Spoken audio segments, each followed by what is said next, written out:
นะทุกคนค่าสบายดีทุกคนตอนนี้เราอยู่กันเส้นทางหนองบัวทองเนาะนี่คือเป็นถนนหนองบัวทองนะทุกคนเนาะ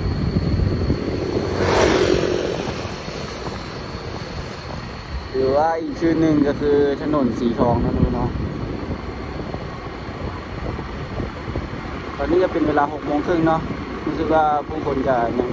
นอนอยู่เนาะมันอากาศที่ดีนะทุกคนเนาะ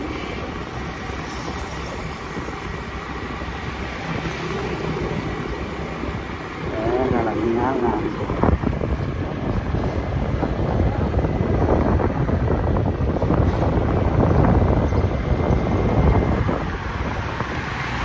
ปกติแล้วธรรมดาตอนเช้าประมาณนี้ก็ที่เห็นคนมานั่งท่าใส่บาตรกันแล้วเนาะแต่มื้อนี้บ่ค่อยเห็นน้องรู้เนาะ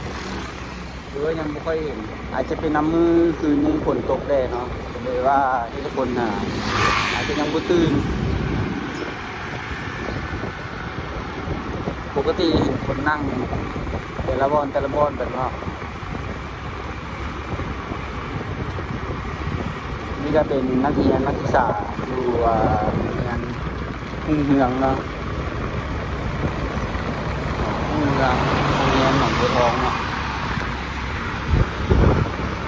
หรือว่าถนนสีทอง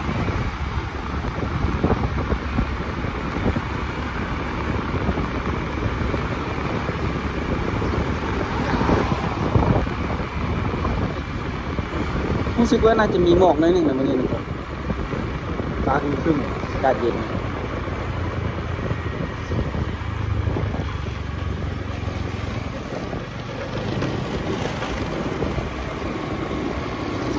ขวามือนี่ก็จะเป็นอาหารปิ้งเข้าทุกคนเนาะปิ้งเข้าจะเดินมาสู่แซ่บเนาะ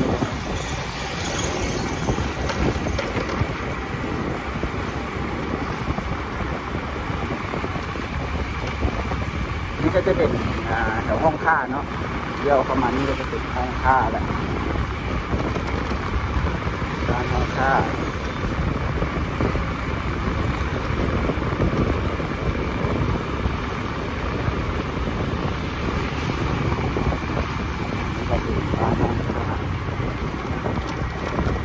ขวามือจะเป็นบ้านคนสวัสดิ์ใต้บ้านคนสะอาดใต้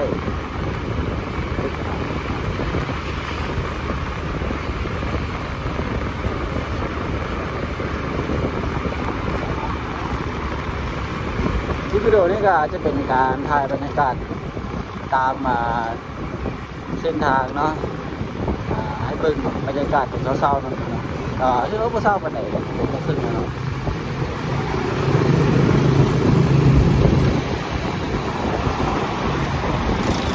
บรรยากาศในนครหลวงจันทร์เนาะถนนหนองบัวทองไปหาถนนอาเซียนหรือว่าถนนเลขที่13เนาะ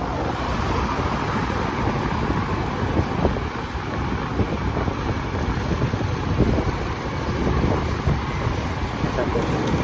ร้านขายตามทางนี้มาก็จะเป็นตลาดแรงแล้วเนาะเริ่มเข้าสู่ตลาดแรงตลาดแรงนี่ก็จะเป็นตลาดของคนจีนสมัยเมื่อกี้เนาะคนจีนยุคเก่ายุคแก่เนาะตั้งเดิมแค่เนาะอยู่เวียงเนาะตอนนี้ก็พัฒนาหลายแล้วเนาะ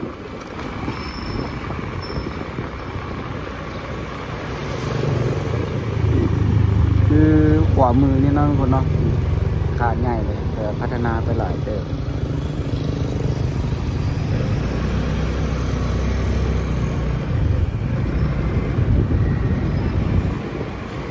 อันนี้ก็จะเป็นอาคารเงินเก่าอยู่นะทุกคนเนาะนี่ก็ดั้งเดิมรู้สมัยที่โดนตอนได้เสียงน้อยเสียงน้อยมาอยู่แถวนี้นี่เนาะถนนอาเซียนหรือถนนเลขที่13เนาะ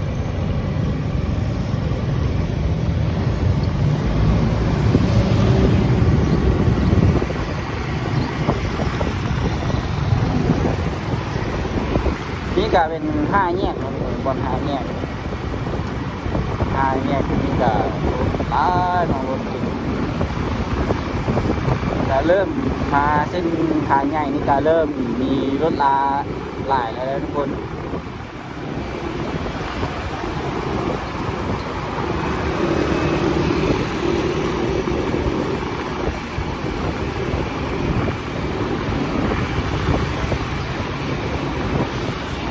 นี่ก็เป็น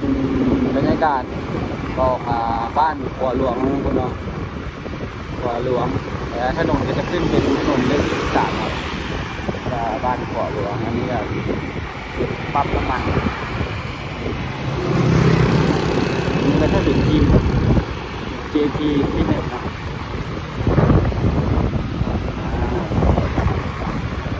ก่อนจอดรถก็อาจจะบุกกล้องขวางแต่ก็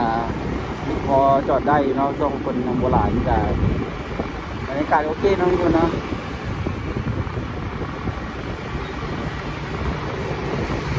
เบื้องซ้ายมือทุกคนจะเป็นบ้านทุ่งตูนะเข้าไปทางห้อมเป็นบ้านทุ่งตูนี่แบบนี่เขาจะขี่ก็เข้าไปถนนอาเซียนไปใกล้ไฟแดงตัวนี้ก็จะเป็นขวามือก็จะเป็นฮานมินิมาร์ทโชคสุนีเด็กใหม่เป็นห้างค้าเนาะขนาดใหญ่เลยทุกคน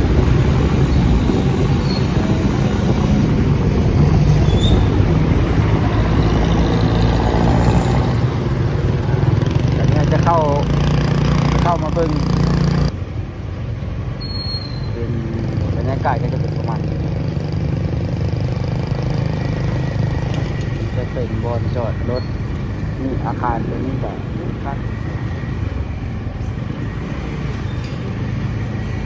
แปลงไม้เฮ็ดเป็นล็อกไว้เลย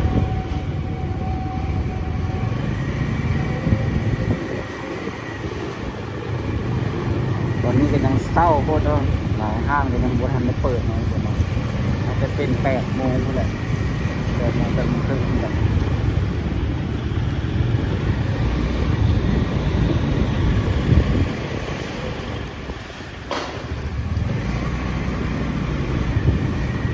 ขวามือที่เป็นมินิมาร์ทโชคดีเนาะนี่จะคนมา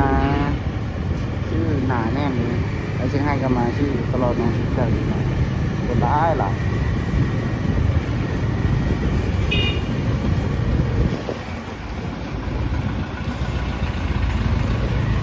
อันนี้ก็จะเป็นตลาดน้อยเนาะข้างๆห้างเลยจะเป็นตลาดน้อย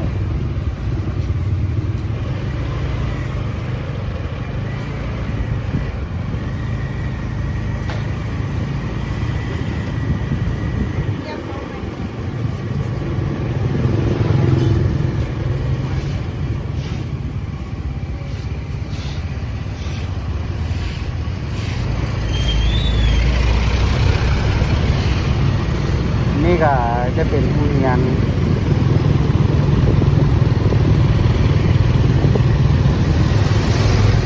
อันนี้ก็จะเป็นโรงเรียนก้าวหน้านะทุกคนเนาะโรงเรียนก้าวหน้า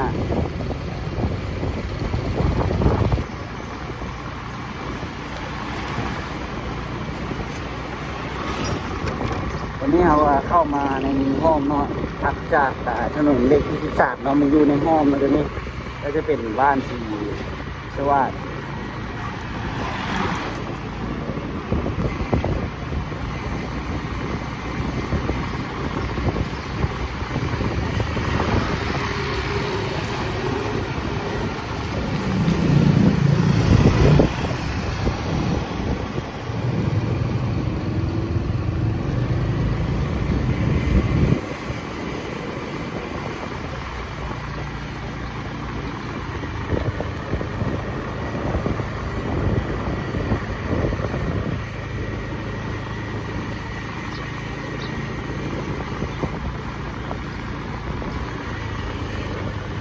จะสีประมาณนี้เนาะคุณเนาะ